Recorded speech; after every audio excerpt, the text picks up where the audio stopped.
Mike, Andrew Hawkins was predicting a rule change in the NFL because of something that I hadn't seen that made me laugh out loud when I saw it, which is, and I think you know this, Stugotz, that NFL players can't be affiliated publicly with beer no matter how much of it Travis Kelce is drinking at the 17th hole. They can't have beer-related sponsors because the official sponsor of the NFL is a certain beer, and they get all the beer money and whatever. Conflict, yes. But Coors Light got Patrick Mahomes in a commercial. A commercial that he says, I'm not allowed to have a beer affiliation. Therefore, I'm urging you to buy this Coors Light. And it's a flashlight. And they sold out in an hour. And that's not going to be allowed in the future. I've got to think that they're going to close that. They're going to figure out a way to close the loophole where a beer company can use their football player for an endorsement of the beer that's not for a beer but is for a flashlight. They've branded another product and the spokesperson sells that other product. It's not what they're actually in the business of, but it's just another thing that you brand. That's clever. That's a really good job by Coors Light. Is that why in the there's a Modelo commercial featuring Damian Lillard, and if you pay very close attention to the commercial, he's just standing around. He never holds the beer in his hand. Never says a word. He never drinks the beer. There's just some sort of narrative telling you it's a beer commercial because Michelob Ultra is the official beer of the NBA. That great music in the background. That's the best commercial music. And a great voice. There is a voice telling you this is what Damian Lillard has done. This is where he's from. This is his story, but he doesn't say a word. Mike is right.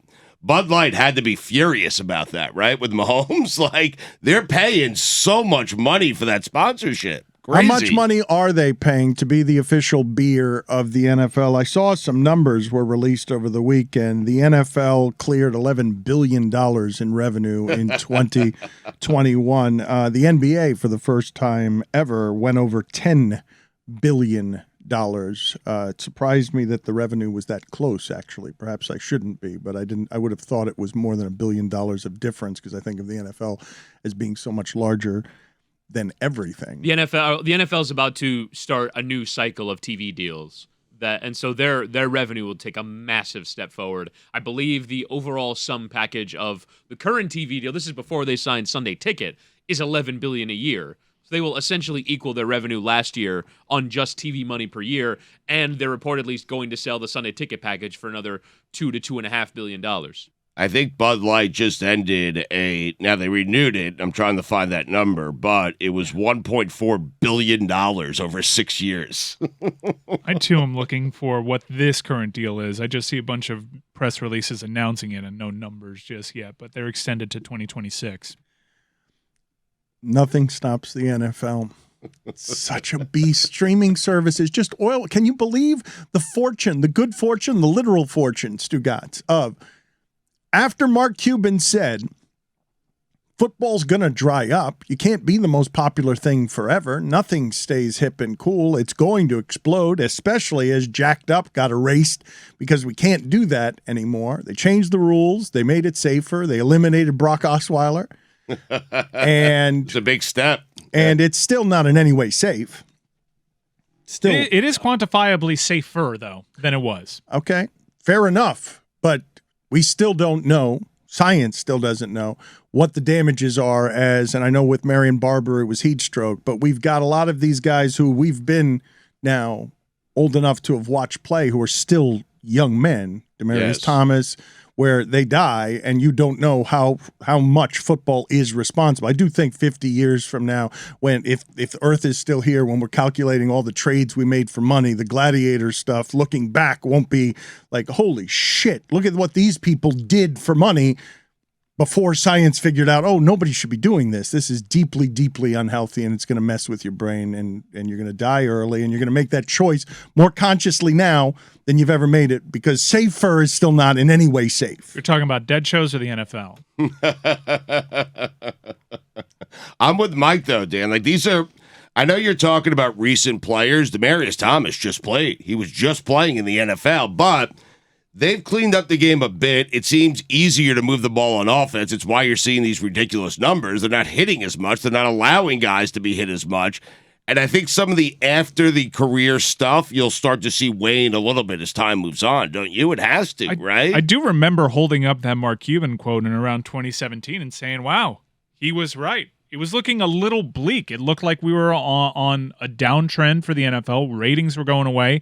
The Kaepernick thing hijacked the national discourse and turned everybody off. No matter even if you agreed with Colin Kaepernick, you were so exhausted to just watch football and have a political debate burst out. And the games were not fun. That season that it was Denver and Carolina in the Super Bowl 50, is one of the worst. Like Peyton Manning, I know, legendary career, one of the GOATs, but it was just one of the worst quarterbacks to ever win a Super Bowl. It was just the worst. Awful season. No, the worst quarterback to ever win a Super Bowl. He was 9 touchdowns, 17 interceptions. That was the worst season of his life. Dilfer was better? He was a terrible terrible quarterback. Dilfer was good in the game in terms of like the lead up. It's a shell. It is amazing. All the great Peyton Manning seasons that he's had that didn't amount to shit. And he wins a Super Bowl being the worst version of himself. But the game was fixed.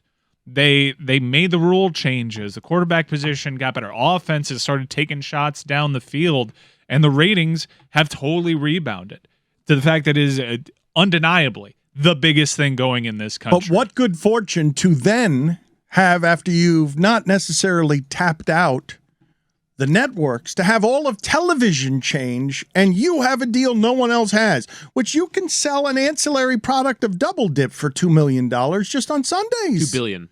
I'm sorry, $2 billion. I thought that's what I said. Yes, $2 million would be ridiculous. You can't get into one of these rooms for $2 million to discuss where they are negotiating these numbers now as the streaming services. My God, can you imagine Apple and Disney and Amazon all wanting something? Wanting to get something from the other. Wanting to have something so the other cannot have it. Disney, Apple, Amazon. Stugotz. That's why Joe Buck and them are being paid this way. Like what you just saw meteorically with these broadcast contracts is the oil wells that have sprung up around the streaming. Joe Buck said something, and granted, he was further validating his own salary, but you see what these deals are going for, and the person that's emceeing the entire important broadcast deserves a reasonable percentage of that. He's not to blame for his salary. The whole deal is to blame for his salary because that's the math that the agents do. Yeah, he said he's worth it because they get better games. Well, if no, he's on them. that was his theory. That's Right. all he was saying. But if somebody is guessing. hosting, if I am hosting your $2 billion entertainment enterprise, you bet your ass I'm going to get like 18 million of that. But Mike, it's a hugely important job. He acknowledged to both of us that he agrees with us. If you care about the game and want to watch the game, it doesn't matter if I'm calling it or my son's calling it, you're going to watch the game. Like, that's it. He agrees with that premise. I do think it's modesty, though, because I wasn't really watching the Monday Night Football broadcast, and a lot of people turned to the Manning cast because they wanted other options, and I'm very happy that Joe Buck and Troy Aikman are taking over because I'm going to watch that with the sound on. I like that broadcast. I think the Manning cast just piqued a curiosity. Like, two right guys, right time. People are trying things out. With all due respect to Louis right Riddick guys, and Brian right? Greasy and right Steve, guys. and Right Steve guys? Levy. I did say that, yes. With all due respect to Steve Levy, Brian Greasy, and Louis Riddick, like I'm checking out the Manning cast because I'm in dire need of another option. Okay. That didn't sound like all due respect. Sounds like no respect. Respectfully, it was my least favorite Monday Night Football broadcast. Why would I ever bet my ass? Worse than Jason Witten? Yeah, because I had Joe Tess there to offset it. I love Joe point. Tess. Get me started. Let's do I this. feel like Steve Levy's not getting a fair shake here. He's fine. Louis Riddick, he's fine. Like these guys aren't bad, right? Maybe they're not. Not for Monday Night Football. I think Steve Levy is a terrific studio host, Right. Got a great chin. and I thought he was really good on the XFL. But Monday Night Football, it deserves a certain level. Like we shouldn't be trying things out. We should be going for superstars. And I'm glad Monday Night Football finally did. But the ratings were fine. That's my point. Wait, just wait now. You got Joe Daddy. You got Joe Buck and Troy Aikman. These guys have been anchoring some of the biggest television events of your lifetime, pal.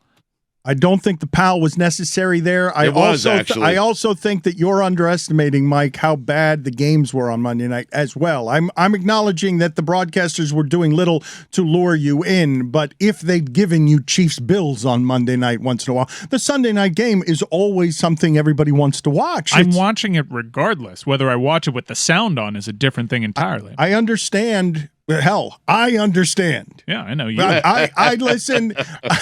I've got to get to a stat involving Kershaw that I think I've got right, but because the sound was down on my television, I'm not sure. And I understand not watching this stuff because you don't need the sound. But Monday Night Football, if they give you a good game, you will watch Monday Night Football. And not because Joe Buck. Watch Monday Night Football, they give me an awful game. Right. You know how many terrible Thursday Night Football games I watched between the Titans and Jags? Forget gambling. Like, someone's got playing Gabbert going. It's just they unlock the code. Every fun thing to do around the sport just makes you want to watch the games more because you feel more alive than when they're pulling the chips away. A lot of stimuli with an NFL game. There is. I mean, gambling, fantasy, and it's the only game. I mean, Thursday night especially. But, Mike, that's the point. You're going to watch it regardless because you care about football. It doesn't matter who's calling it. Watching and paying attention to a broadcast, will I be sucked in or will I be in my phone? Will I be absorbing their ads? Will I be absorbing their promotions? Or am I just going to wait in between plays in a sport that actually kind of dictates that I only have to pay attention 11 minutes out of the entire broadcast because that's when the field of play is actually active? I'm sad for a couple of reasons right now. One, you didn't have the space, and I don't think you've gotten it right anytime you've done Pacino in that terrible gambling movie. You never feel more alive than... And when they're pulling the chips away. Just giving you full loser. Yeah. Yeah, I'd much rather lose a bet than win a bet. Who wants to win a bet? No fun. Fun. But the reason I'm sad... dig yourself out. I'll take a bad beat out of like a miraculous win any day of the week, and often twice on Sundays. I don't understand what you're doing. Will you double down on the Sunday night game if you're down 300? Will you go now? At some point, they're just makes numbers. You feel alive. None of it matters. Right. This is the thing that makes me sad, though. And it does. And Chris Cody, I'm sorry that it happened. But football happened, and it's July, and they started spinning out. Mike became crazed. I saw it in his eyes, and I don't know what he's going to do without a team this year because he's claiming to just be Rob Lowe with the NFL hat. But what just happened in the middle of that segment is that football broke out as a conversation, and your question, a question that was worthy of debate and discussion, was wrongly. I want to send everyone into the ocean. Really? Me included, because I didn't stop the show immediately. When Chris Cody asked correctly, under what circumstances would you bet your ass? He asked that? Like a donkey? We're talking pigskin. Not the donkey. No, that's a different. That is Was that where it came from? Was that the origin? I don't know why I'll someone bet you my ass. I don't know what that accent was. Be careful. It's like, no, what? I'll bet you my ass. It kind of sounds like Gaston. It sounded like Bella Bell, I'll Lugosi. bet you my ass. The internet says something along the lines like it stemmed from bottom dollar. Your bottom dollar, bottom might be your ass. You bet your ass. That's the only thing the internet's telling me, but it's nothing that I really believe. But it's a good question. If someone says to you, you bet your ass, what do you know about that person? Just start off there. Because if someone says to you, I've never had that said to me by another human being. If I did, that's not a person I would like or trust. It's unnecessary. You don't need to bet your ass. Would you rather risk your ask or your ask? Ask or your ass with a K. Or can you guys just your shut ass? up? With two S's, apologize. I'm sorry. Yeah. Would you rather bet your ass or your penis? Yeah. If you had to bet one. What are you doing? Why are you making it ass? I'd rather bet my ass. You put me in a scenario where I'm thinking, why am I betting my ass? And I'm just like thinking other body parts I might risk. It's an I'd interesting bet a question. pinky. Pinky I'd bet a finger, yeah. pinky. No, we would all rather bet our asses I than our can't sit penis. down. I can't sit down if I don't have an ass. I just asked the questions. Right. You can't sit down if there's no ass. If you Are have no just a ass- player? I'm not so certain, Mike. You are no. What you're saying? Wait a minute. There's got to be Stugotz. If you eliminate all the glutes and the hinges that involve bringing the upper body to the lower body, you are now living life as a plank. You are assless. He's like, for sure, Right. I'd bet my ass over my dick. Look, you're well, Well, for sure. I mean, what do I don't you think it's use? that easy. I don't think you use you one lose of them. sex. Can you have one without the other? It's a good question. Take whatever booty you can find. You But realize, just know the beast is mine. Stugotz, you do realize that if you take the ass for some people, you also lose sex. All right, but not this person. Like, if I understand what you're saying, yes, but for me, when I have sex, I'm using my penis. Please, I okay? mean, please, just please. On the rare occasion, you know? I love when I bring us to fun places. Well, they almost ignored it. You saw what happened because football. This is what happens to our show. We're getting close, No, Dana. no. I mean- I gotta be honest. What's happened is we've done the Bet Your Ass show 3 times at least. Oh yeah. Yeah, we've explored being reruns. ass- But we've Listen, never betting done your the ass. Bet Your Penis show. I've never done Gaston though. Yeah. So thank you for No, getting me that's there. the first time. Yeah. I also why You think I've done Gaston once? I've never done Gaston. Wow. No, you have. No, I haven't. Yes, you have. You're I've in done reruns. Gaston? You're I on. believe You're so. in No way. reruns on the Handsome It may Prince. sound like another voice. I am not. why where did ass off not just as a like bet your ass off, but as a like act your ass off, like do X your ass off gives off you've done something incredibly well. Why is that the expression? Like No, you I don't blanked think your that- ass off. That's not what it is. You're working your ass off. Right. Like, I think it just. But that means you work very hard. wouldn't That's your- certainly, but like not if, well. Too hard, If right. I said to you, Stugotz, you've worked your ass off this week. That's a compliment. You'd probably work your feet off before your ass, is It would- Woody's point, I think. Yes, and it would Unless be you're sitting. It would be a lie if you said that to me, Woody. But I think working your ass off means you've worked very hard. Doesn't mean Thank you've you. worked very well. No. I think we know that's what it means. No, So Whereas but when it- you're betting your ass off, I think you're just. Stugotz, it's universally a compliment. It's not. It does mean you've worked well. To work your ass off, you've Okay. worked nobly, is what it means. There's no negative to working your ass off, except now you're assless. But can it be reattached? That's the question. That is not the question. Is what not if the you- question? What if I work I just really asked. hard and then I take a couple days off, my ass grows back? No, you've bet your Can your ass. ass grow back like a, No. like a lizard? Regenerated ass. When you bet your ass, you've lost it. You don't Grass. get your regenerated ass. You don't get to win it back another time. You've lost your ass. I just asked the question, Damn. man. Once you've lost your ass, you are now assless, and you are living life as a plank. Crazy old Maurice. That's Alan Thicke. It sounded like Pablo Torre. I have been workshopping a Pablo Torre Gasson. Yeah. I use antlers in all of my decorating. I want to see that. I do want to see Pablo. And every last inch of me's covered in hair. I'm especially good at extemporating. Pablo leads all of podcasting in reading while smiling. If you listen to ESPN Daily, he sounds like he's having the time of his life reading the script that's in front of Well, him. It's the You mean best. the promos? No. Like on ESPN Daily, like Right. we're getting from bit to bit with a script that's in front of him, and he reads it with a smile. Like coming up next, I'm gonna tell you how the Savannah Bananas are changing. How do you faces. know I'm Savannah bananas. How do you know I'm smiling? That's how I find my vocal range. Sometimes I just say Savannah bananas. Savannah bananas. That was this morning's ESPN Daily. It was actually really good. I'm going to make an argument here that I don't know to be true, but I'm going to hypothesize. I haven't talked to Pablo in too long. That's a fake smile. Mm-hmm. Wow. And it's not because he doesn't enjoy doing that, and it's not because he's not enthused in general. It's because that job will work you into the ground. And he's doing it every day. And on days that he has to muster enthusiasm because he's a professional, he does, and does it through a smile. But that is a hard show to pull off daily. So he is without an ass. I am actually dead inside.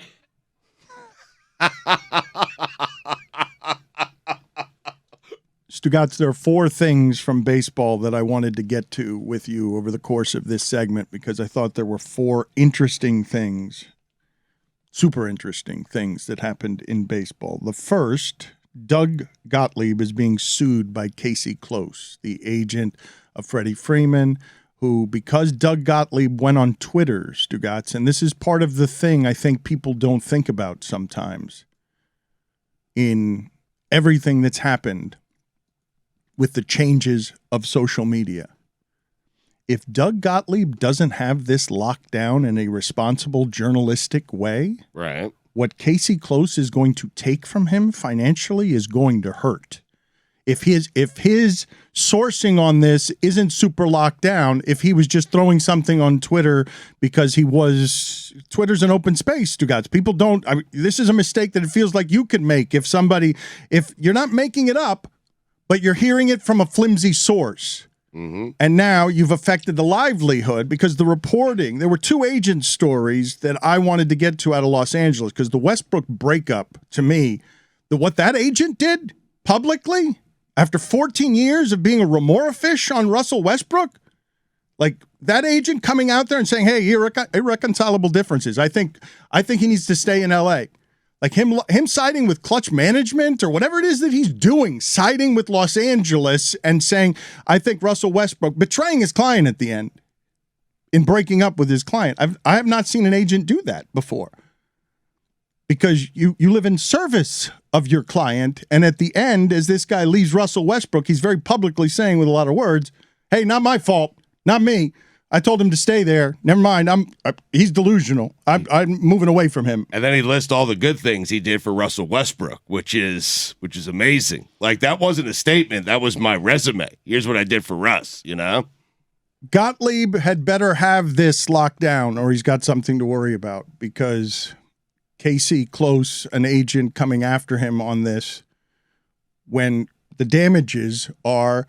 You ruined my career by saying that I didn't bring Freddie Freeman the best offer, that I chose Freddie Freeman going to Los Angeles and he kind of wanted to stay in Atlanta. And if Atlanta had given him anything, he would have stayed there. And he might even regret in a way that Kershaw says now, man, I hope we're not second fiddle for this guy. I hope that he wants to be here. Mm-hmm.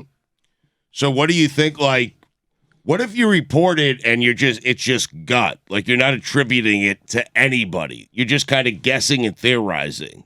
Can you then get sued by the agent for that? This is something because you're talking about a flimsy source, Dan. Those are 2 very different things, I feel like. It depends on whether it was made up or not, what the sourcing is. There are a lot of things here. These things can be difficult to take to trial and prove that you have libeled someone or slandered them, either one. They can be difficult. Right. So I'm not talking about the legalities of this. I'm talking about certain people. If you're a reporter and you get aggregated on something like this in a way that tramples an agent, right? Because if this is not true, Stugotz, yes, you sue Doug Gottlieb. Yes. And it doesn't seem like it can be true. He made you look terrible. Because an agent, like that seems, it is what you have alleged on social media is that this guy, to get more money to increase his percentage, has gone against the wills of his client and has just done so, ruining his career because nobody will ever take him as an agent again. You're saying that that's the decision that dude made. When you it seems hard to fathom. When you look at the story, read the story, when you consider what the offer was from Atlanta and what the offer was from the LA Dodgers, it seems hard, at least for me, to believe that an agent would go stuff like that over that small amount of money. It wasn't that much money, Dan. The offers weren't that different. In fact, I think the Atlanta offer with state taxes and all that averaged out to more. I'd like to see what some of the reporting is on this Westbrook thing and see if people report it the way they reported the Freeman thing when Freeman left his agent, because I haven't heard from Westbrook on his agent. Have you guys heard from Westbrook? What I saw is the agent breaking up with him and saying irreconcilable differences. I'm divorcing first. Here's my public statement. I've told him he needs to stay with the Lakers. He and I can't agree on that. He's put all his business out there, and I just haven't seen the agent lives in service of the client. No matter what a dipshit the client is, the agent gets his percentage or her percentage, whether it's 4 to 10%. Because you are there as an advocate in service to you, for you to break up and then publicly explain your reasoning as if anyone cares what your side of this is.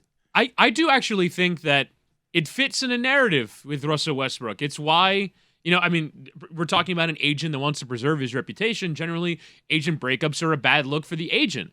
And I think it fits into a narrative of Russell Westbrook has absolved himself of all blame of what happened with the Lakers, and has never accepted that he is a diminished player to what he was in his prime. He is as headstrong of a personality as there is in basketball, and I think him saying, oh, LeBron didn't make any sacrifices for me. Why do I have to make, the whole press conference after the year sent off alarm bells around the NBA, according to Brian Windhorst.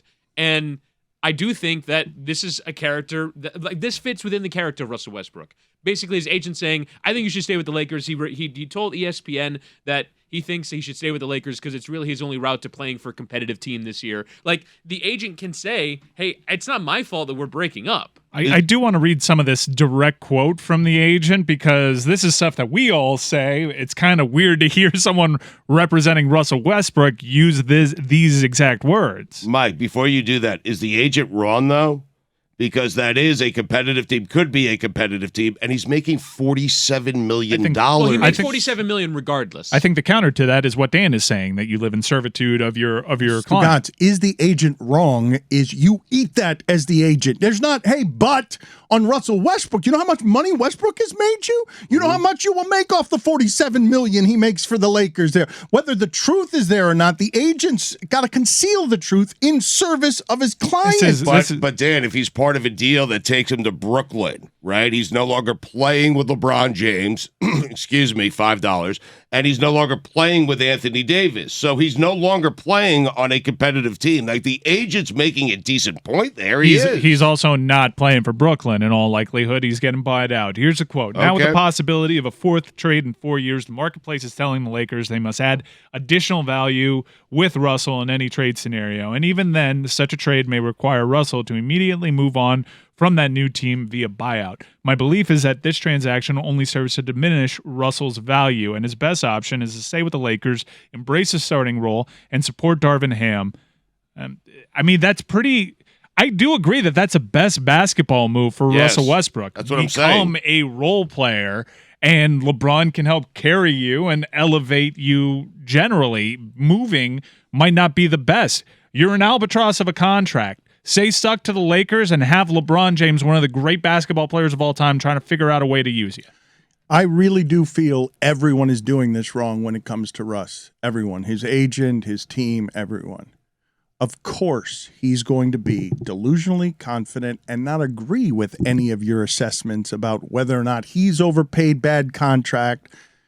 He doesn't think he's diminished. Why? Because he averaged a triple-double and was MVP of the league and seems like the least self-aware player in the league, and it serves him because his confidence is totally irrational. He misses threes more than anyone in the league by volume, still thinks he's going to make them. That ain't going to have self-awareness at the end of its career. That ain't doing what Melo refused to do at the beginning, where he said, I'm not going to the bench. What the hell are you guys talking about? That ain't going to blame itself and think it's washed as everyone else is watching and saying, dude, you're washed. It's done. But I'm glad you cited Melo. That's an example of, look, when you finally come to terms with who you are now, and finally, as a former star, one of the greatest 75 players to ever play this game, accept a role, you can extend your career, and you have other things to play for, and you can continue making money in this sport. I'd want my agent to keep it real with me, not just blow smoke up my ass. But that's what this is. This is an intervention on Russ. Hey, everyone's telling you the same thing, Russ. The people,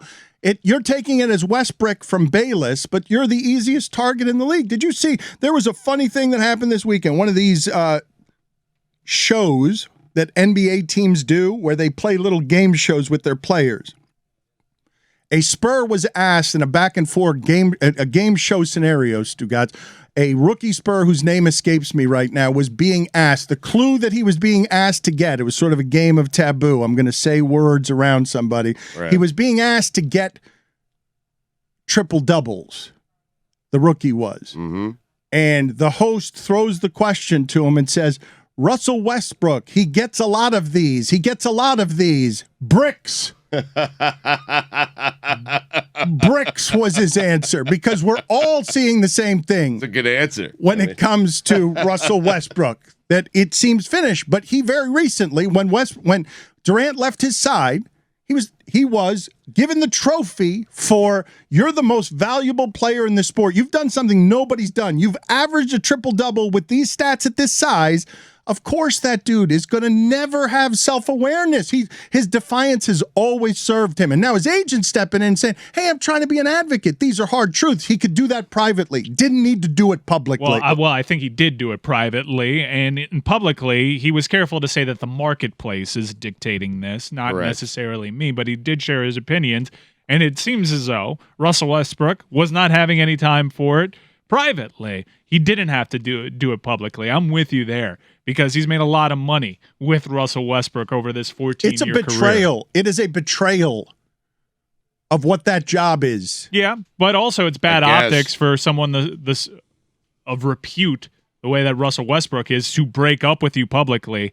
It's a bad look. That could be done gracefully. For Russell Westbrook, for it to quietly leak out that Russell Westbrook fired you, that happens all the time throughout sports. Drew Rosenhaus has been let go 100,000 times.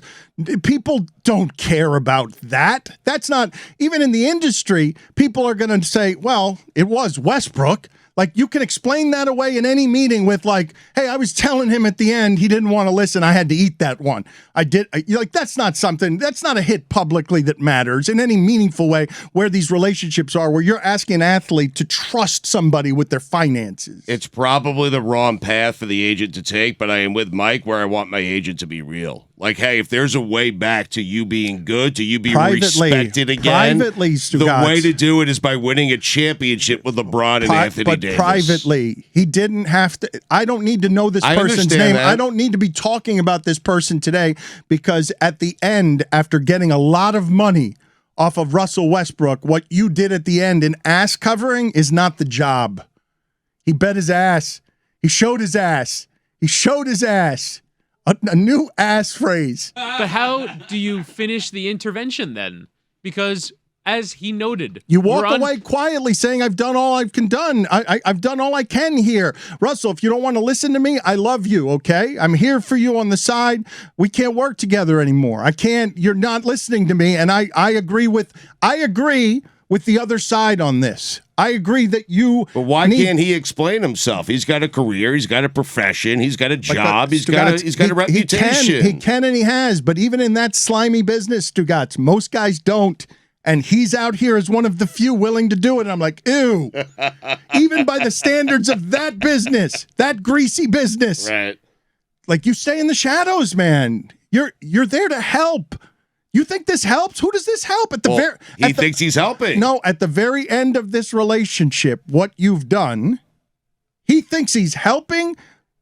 He thought he was helping his client with that note, or he was covering his own ass. No, the advice of staying with the Lakers, he thought he was doing his job. He thought he was helping, and then it became public. But I'm certain there were private conversations the two of them had where he said the same thing. But staying private, I don't know the leap you're making. How betrayed would you feel by somebody that you'd made how many millions of dollars for 14 years at the end, wanting to keep it real with you? Hey, did you have to tell everybody? Did you have to tell everybody? That you think I'm washed? There's only one scenario for me, and I'm delusional about what my talent is. Like, Stugotz, these aren't random relationships. You've made money off of somebody. If he's trusted you since he got out of UCLA, doesn't seem like the easiest circle of trust to get into, Russell Westbrook's. And this is the dismount. Yeah, but he's cracked it, Dan. And so I'm certain the agent, to some extent, even though you don't care about his side of the story, the agent still has a reputation to protect where he's trying to explain away what's going on with him and Russ. Like, he has cracked that inner circle to a point where you think Russ would trust anything he says, right? He's been with him since UCLA. I mean, I'd like more details on how this ended, and I imagine we will get the reporting on this if everyone didn't get scared by Doug Gottlieb. I'm hoping that people are willing to get close to this and do some of the reporting to find out what the truth is. I'm also curious how the Doug Gottlieb thing, like what even the legal standing is for that. Do you just, if you're the agent, go for the headline of suing for libel just to prove how serious those accusations are? Because it's pretty hard to prove libel like that. The legal standard that was established by the Supreme Court was you have to act with malice. You have to intentionally put disinformation out there. You have to not try and attempt to find the truth there. Unless Doug Gottlieb was that reckless, which is pretty hard to prove in a court of law. I think Doug Gottlieb will be fine, but I think this is just an agent who's probably going for a headline there saying, I need to defend my reputation in the strongest terms possible. This is why it's more than that, or why I believe it's more than that. One, this is going to, when I say it's going to hurt, Doug Gottlieb is going to have to defend himself publicly and privately, and that will cost money to defend himself against this, because I don't imagine that a man in this position that has been taking percentages from clients in the millions for a long time is going to take the threat of this lightly. I'm going to assume that he's going to want to be vigilant about clearing his name. The second thing that will have to happen here, and this is where we are journalistically, I don't believe that a lot of people listening to this care about what I'm about to say. But in journalism, if you're Doug Gottlieb and you have a source on this and you're not making it up, because if you're making it up, then it becomes malice. But you have an actual source on this that you trust. Now you get into the question of whether you reveal that source and how you reveal that source and whether you're willing to go to jail once this goes to trial because you won't reveal that source.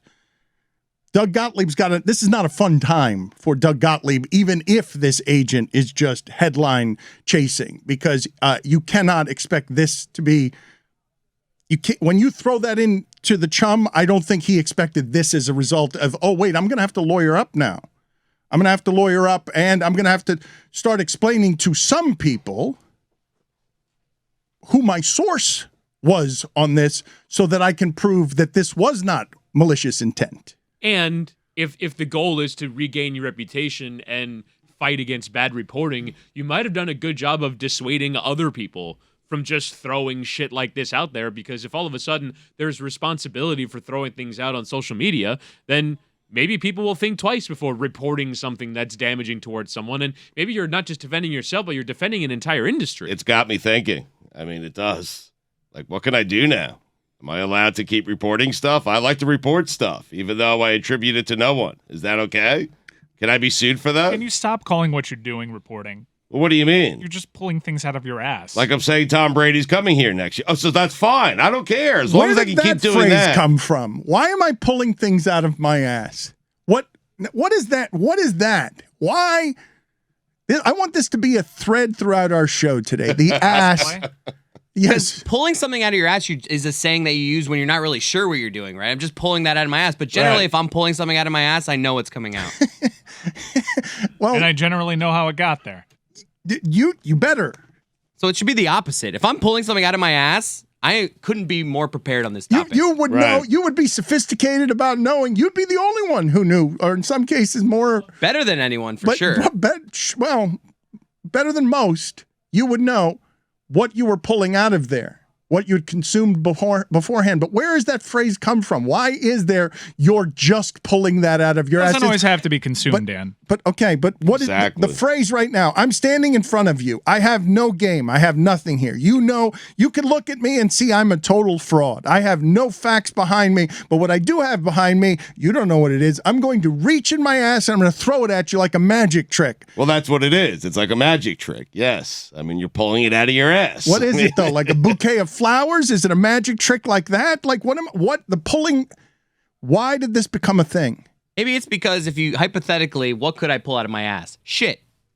So it's like, that's maybe it. Because generally what you actually could pull out of your ass is shit. It's only that, usually. Right. Sometimes it's a micro machine. It could be other things. Yeah.